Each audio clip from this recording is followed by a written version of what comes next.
La voz de Marcos Guerrero cortó la noche como una sirena de alarma.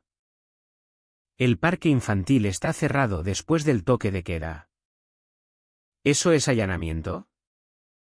El haz de su linterna barrió el suelo de grava y se detuvo sobre Clara, que balanceaba nerviosa las piernas desde el tobogán.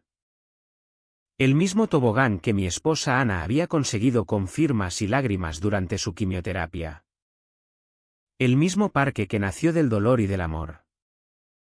La luz era dura, el tono más duro aún. Quería miedo. No orden. No me moví. Mi voz salió firme. Más fría de lo que él esperaba. Allanamiento en un espacio que la comunidad nunca votó cerrar. Deberías saber que no puedes montar este teatro delante de la placa con el nombre de mi mujer. Su sonrisa se congeló medio segundo. Justo el tiempo suficiente para que los vecinos, asomados en sus porches, captaran el cambio. Creía que yo era otra presa fácil. Se equivocaba. Me llamo Javier Romero. He dictado sentencias que han cambiado los derechos de miles de personas en este país. Y este parque no es solo madera y metal, es la última promesa que cumplía la mujer que ya no está. La brisa del lago traía olor a hierba recién cortada y el regusto metálico de la tensión. Ana había estado aquí años atrás. Con un montón de peticiones. Sonriendo a pesar del cáncer. Convenciendo a todos de que los niños necesitaban un lugar seguro. No llegó a verlo terminado. Pero Clara sí. Cada risa. Cada dibujo con tiza.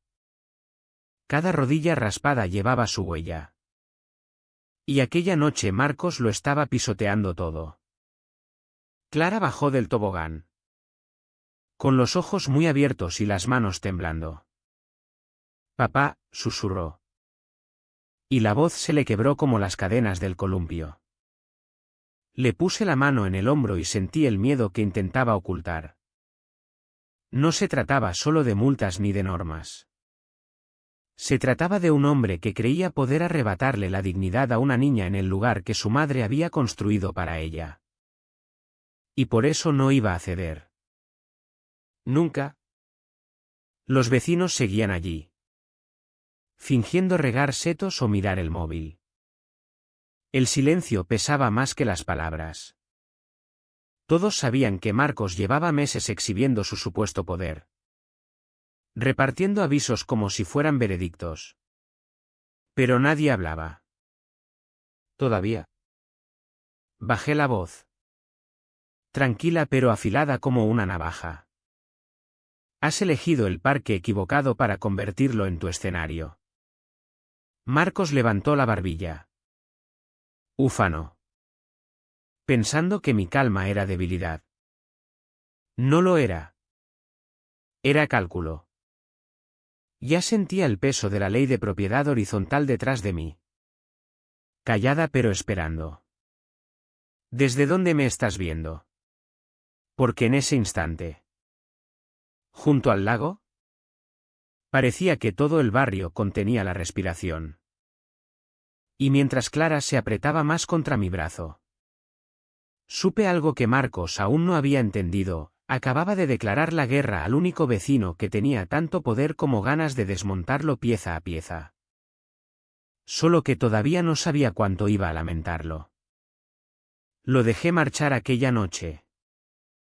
Su linterna se alejó cortando la oscuridad y sus botas crujieron sobre la grava. No lo perseguí. La pelea acababa de empezar y la rabia no es estrategia. Yo no estaba allí para reaccionar. Estaba allí para desmantelar. A la mañana siguiente la tensión seguía flotando como humo. El lago brillaba con la luz temprana mientras yo tomaba café en el porche. Al otro lado de la calle. Un aviso naranja chillón ya estaba pegado en el buzón de los Ruiz. 2 semanas antes había sido la familia Martínez por los parterres, no conformes. El mes pasado Elena Castillo tuvo que repintar las persianas porque Marcos declaró que el azul no cumplía el reglamento. Cada semana un nuevo objetivo. Cada semana otra familia humillada. No eran normas. Era control puro. Clara bajó las escaleras. Con el pelo aún húmedo. Y se dejó caer en la silla a mi lado.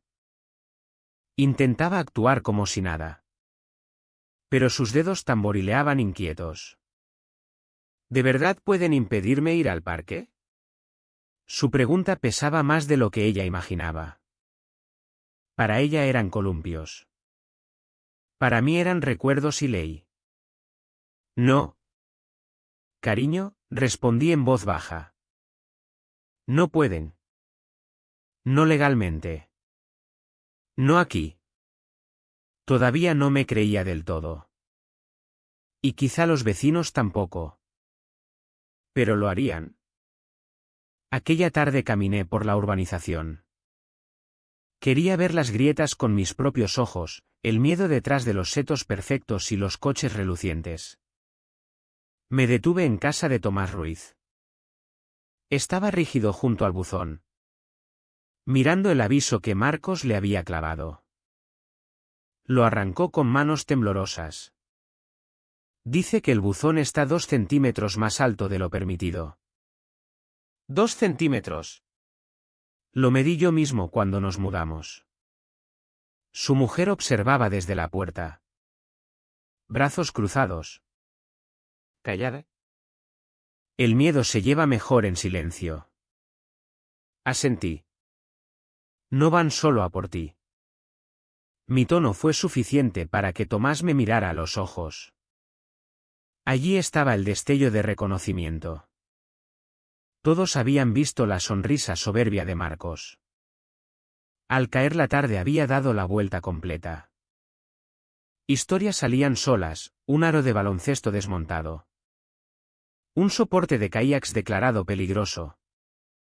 Una abuela multada por dibujos de tiza en la entrada no era algo aislado. Era un sistema. Marcos y Patricia habían convertido la junta de propietarios en una máquina de intimidación. En casa extendí mis notas sobre la mesa del comedor. Fechas. Nombres. Infracciones. Cada línea era prueba de un patrón. Mi formación como juez me había enseñado a buscar no faltas aisladas, sino hilos que demuestran intención. Y lo veía claro, Marcos no aplicaba estatutos. Creaba su propio régimen. Humillación a humillación. Clara entró descalza, abrazando el viejo álbum de fotos de su madre. Lo dejó junto a mis papeles sin decir nada. No hacía falta. Me recordaba por qué luchaba. No era solo por mí. Ni siquiera solo por ella. Era por cada familia que tenía miedo de alzar la voz. Era por el recuerdo de la mujer que construyó aquel parque para que los niños pudieran reír sin miedo. La urbanización había sido empujada al silencio. Pero el silencio nunca dura para siempre. La presión siempre rompe algo y yo estaba listo para decidir dónde se rompería primero.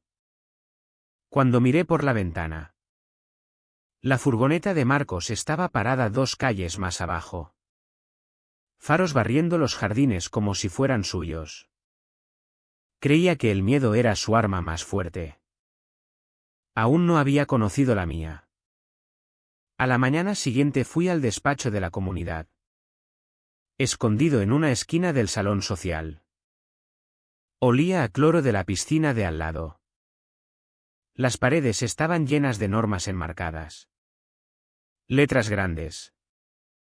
Como si las reglas fueran amenazas y no guías. Detrás del escritorio estaba Laura Sánchez. La secretaria. Levantó la vista. Luego la bajó rápido al libro de actas. Era más joven que Patricia. 30 y pocos. Hombros encogidos como quien espera un golpe. Buenos días, dije con tono neutro. Señor Romero, murmuró, removiendo papeles sin necesidad. Los dedos le temblaban. Sobre la mesa había un montón fresco de avisos. Uno para los Ruiz. Otro para Elena Castillo y arriba del todo. Uno preparado para mí, uso indebido del parque infantil. Violación de toque de queda. Venganza apenas disimulada. No lo toqué. Pero dejé que mi mirada se quedara el tiempo suficiente. Laura, dije bajito. ¿Cuántos firmas cada semana? Tragó saliva. Todos los que trae Marcos. Me acerqué un poco más. ¿Y cuántos crees que son legítimos? El reloj de pared marcaba los segundos. Por fin dejó de mover la pluma. Casi ninguno. Fue la primera grieta en la presa. Sabía que había visto los excesos. Las infracciones inventadas. La crueldad disfrazada de gestión. La culpa la estaba consumiendo. No siguen ni el procedimiento, susurró. Patricia dice, Marcos se encarga de la vigilancia y nosotros tramitamos. No la presioné más. No quería asustarla. Pero guardé la información. Laura no era enemiga. Era una testigo dividida. Al borde de la verdad. Al salir. El aire fresco del lago me dio en la cara. Me detuve en el parque. Los columpios chirriaban solos. Aún podía oír la risa de Clara. La placa de Ana brillaba bajo el sol. Aquello no era propiedad. Era testimonio. Y Marcos lo había arrastrado por el barro. La inquietud de Laura me acompañó todo el camino a casa. Su lucha demostraba que la junta no era monolítica. Las grietas se convierten en palancas. Si empujaba en el sitio correcto, ella podía ser la voz que derribara la fachada. Aquella misma tarde clavaron un aviso directamente en mi verja. No pegado, clavado. Con un martillo. El sello rojo decía, último aviso, invasión de parque. La ironía me hizo reír un segundo.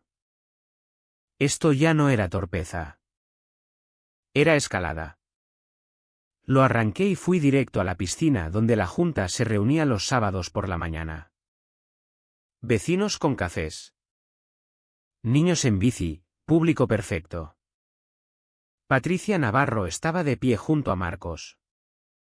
Voz resonando sobre el agua. La normativa es innegociable. Los reincidentes pagarán multa diaria. Me adelanté con el papel en alto para que todos lo vieran. Interesante. Esta supuesta violación de toque de queda es nula. Patricia parpadeó. Javier. Todas las normas están en los estatutos. Los estatutos exigen que cualquier norma de ejecución se vote en junta. Esa votación nunca se hizo. Y, que yo sepa, un responsable de seguridad no puede redefinir el allanamiento. Un murmullo recorrió la gente. Los Ruiz. Los Castillo. Tomás, todos miraban. Marcos se acercó. Voz baja solo para mí. ¿Crees que tu título te hace intocable? Esto no es tu juzgado. No, respondí tranquilo. Pero la ley no se detiene en vuestra valla. Por un instante el bordillo de la piscina se convirtió en sala de audiencias. Patricia se removió incómoda. Laura. Al final de la mesa. Tomaba notas con la pluma temblando. No levantó la vista. Pero anotaba cada palabra. Bajé el papel lentamente. Os sugiero que repenséis hasta dónde queréis llegar porque yo sí lo haré. Me di la vuelta y me marché. Los susurros me siguieron. En casa clavé el aviso en el corcho. Cada paso que daban solo añadía peso a la causa que estaba construyendo. Los días siguientes la atmósfera cambió. La gente se quedaba más tiempo en los buzones. Las conversaciones duraban un poco más. El hechizo del miedo se estaba rompiendo. Bajé al ayuntamiento. Los pasillos de mármol. El olor a papel y tinta. Pedí los estatutos originales de la comunidad de propietarios Lago Sereno. La funcionaria me reconoció pero no dijo nada, solo me trajo las carpetas. 3 años atrás apareció el nombre de Patricia como presidenta. Poco después crearon el cargo de responsable de seguridad para Marcos. En ninguna parte había acta de junta aprobando ese puesto. Según la ley de propiedad horizontal, ningún cargo de ejecución puede crearse sin votación expresa. Aquello no era un error administrativo. Era una ilegalidad flagrante. Todo el poder de Marcos se sostenía sobre un cargo que nunca existió. Tenía la base. Su autoridad no era solo abusiva, era inexistente. Aquella noche, solo en el parque, pasé los dedos por las letras de la placa de Ana. Estoy cerca, murmuré. No era un juramento. Era una promesa en marcha. El jueves por la tarde encontré a Laura en la sala de lectura comunitaria. Estaba sola. Cuaderno abierto. Pluma quieta. Cuando me vio, se sobresaltó pero no huyó. No debería hablar contigo, dijo. Entonces, ¿por qué lo haces? Sus hombros se hundieron. Porque no puedo seguir firmando lo que hacen. Está mal. Todo. Me pasó el cuaderno. Actas falsificadas. Votaciones que nunca ocurrieron. Pagos autorizados sin firmas. Marcos y Patricia habían construido su imperio sobre documentos falsos. Patricia me decía, redacta las actas como yo quiero. No como fueron las reuniones. Cuando protesté, me recordó que soy reemplazable. Y Marcos asusta a quien se opone. La miré a los ojos. Tú no eres como ellos. Y cuando llegue el momento, no estarás sola. Al salir, el aire de la noche olía a pino y agua. Sentí el cambio, la verdad ya no susurraba. Empezaba a tomar forma. A partir de ahí todo se aceleró. Hablé con Tomás en el embarcadero. Con Elena junto a su jardín. Con los Martínez en su garaje. Les conté solo lo necesario, los votos que faltaban. Las actas falsas. El cargo inventado. Vi cómo el miedo se convertía en chispa de rabia. En el salón social organicé una reunión discreta. Tomás fue el primero en llegar. Luego Elena. Luego media docena más. Les mostré los documentos. Su sorpresa se transformó en furia. ¿Cada multa que pagamos era ilegal? Peor, respondí. Era fraude. Y eso significa que los infractores no sois vosotros. Son ellos. Empezaron a escribir sus testimonios, fechas, detalles, cantidades. Cada hoja era un clavo en el ataúd de la Junta. La asamblea trimestral fue el escenario perfecto. El salón grande del club social olía a limón y alfombra vieja. Patricia presidía con sus perlas. Marcos a su lado como un centinela. Marcos tomó la palabra. Antes de continuar, debemos tratar las reiteradas violaciones en el parque infantil. Me levanté. Carpeta en mano. Esa autoridad que invocáis no existe. El silencio fue absoluto. Hace 3 años creasteis el cargo de responsable de seguridad sin votación en junta. Según la ley de propiedad horizontal. Ese puesto es nulo. Todas las multas. Todos los avisos. Todas las intimidaciones hechas bajo ese título carecen de valor. Elena se puso de pie. Me hicieron repintar la casa 2 veces. Miles de euros. ¿Me estás diciendo que fue ilegal? Tomás levantó la mano. Multaron mi buzón. Lo medí yo mismo. Las voces se fueron sumando. El salón que siempre había sido de silencio ahora retumbaba de indignación. Patricia golpeó la maza. Estas acusaciones son infundadas. No, corté. Están documentadas. Y aguantarán en un juzgado si hace falta. Habéis falsificado actas. Ignorado procedimientos y otorgado poderes que la comunidad nunca aprobó. Eso no es gobernar. Es fraude. Laura se levantó al final de la mesa. Estaba pálida. Pero su voz llegó clara a todos. Las actas que Patricia me obligaba a redactar no eran reales. Las votaciones nunca se hicieron. No puedo seguir fingiendo. El salón estalló. Patricia palideció. Marcos apretó los puños. Estás acabada. Laura. Demasiado tarde. La confesión lo cambió todo. Los vecinos empezaron a exigir, queremos elección extraordinaria. Ninguna multa más hasta que se aclare. Levanté la mano. Los estatutos reales permiten convocar junta extraordinaria con una petición firmada por un porcentaje de propietarios. Esta noche ya tenéis más que suficiente. La marea era imparable. Patricia intentó disolver la reunión a gritos. Nadie le hizo caso. Aquella noche el salón no se vació. Los vecinos se quedaron redactando la petición a mano. Firmando. Organizándose. Patricia y Marcos salieron por la puerta lateral. Pero vi cómo les temblaban las manos. Días después se celebró la junta extraordinaria en el propio parque infantil. Familias sentadas en los bancos. Niños jugando de fondo. La placa de Ana brillando bajo el sol. La votación fue rápida y unánime, Patricia.